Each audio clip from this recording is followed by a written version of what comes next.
Welcome to English 3. My name is Mary Zilke and I will be your instructor for the winter term.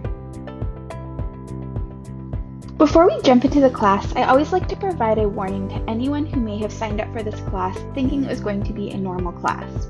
Because we are fitting 16 weeks of work into 4.5 weeks, this will be an extremely challenging course and should be only attempted if you have the time. The spring semester is only a couple weeks away and is going to be a lot more manageable. If you decided that you want to stay with the course, great, let's go over some of the course basics. This course offers an introduction to the elements and uses of critical thinking and writing. Analytical, persuasive, evaluative, and argumentative writing will be emphasized, as well as the evaluation and use of both electronic and conventional sources.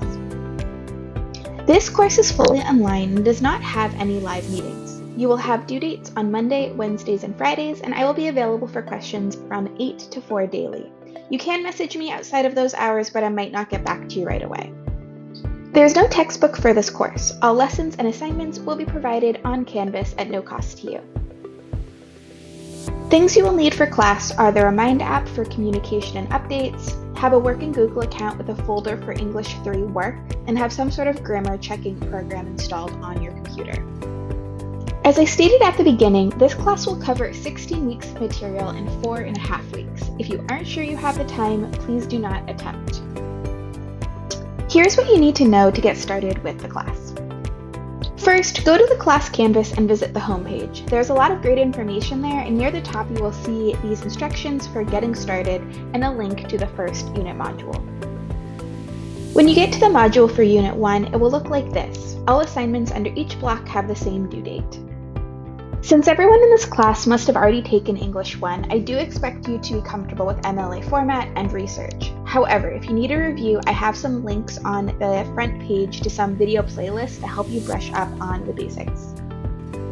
I suggest getting started with the coursework early if possible. The first block of assignments is due Wednesday, January 3rd at midnight. You'll be able to submit work as early as January 1st, and if you want to get started earlier than that, you can complete some assignments ahead of time and just have them ready to submit once the course is open. As with any shorter term class, I am required to drop students before census who are not keeping up with the coursework. All enrolled students must complete blocks 1 and 2 fully by January 6th to stay in the class. This is why getting started early is so important.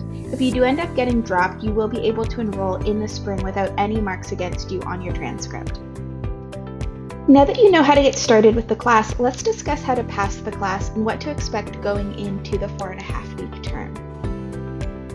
First, know that you will have assignments due every Monday, Wednesday, and Friday for the length of the term. It is important not to fall behind as things can quickly snowball and you will find yourself unable to get caught up. All assignments are due at midnight. However, I do offer a 6-hour grace period where anything submitted by 6 a.m. the next morning counts as submitted on time. This is meant to account for any technological issues that can occur, as well as any family or work emergencies that may pop up. Assignments that are submitted after the grace period will receive a point deduction unless you let me know ahead of time and get an extension. I do not grant any more than 24 hours of an extension due to the limited time that we have for the winter semester. You will have 4 major writing assignments over the course of the winter term. That means you will have approximately 1 essay due each week. We will be covering analytical, evaluative, argumentative, and persuasive writing, and the essays will be worth about 70% of your final grade. Because essays are worth such a large part of your grade, you will be allowed to revise and resubmit any essays that are submitted on time, which means by the deadline. You can also revise any essay prep assignments like outlines. I highly recommend revising as much as you can given the opportunity. So that's going to be all for now. You're going to learn a lot more about the class in Block 1. If you have any questions or concerns, please reach out as soon as possible. I hope you all have a great last week of winter break, and I look forward to getting to know all of you over the course of the term.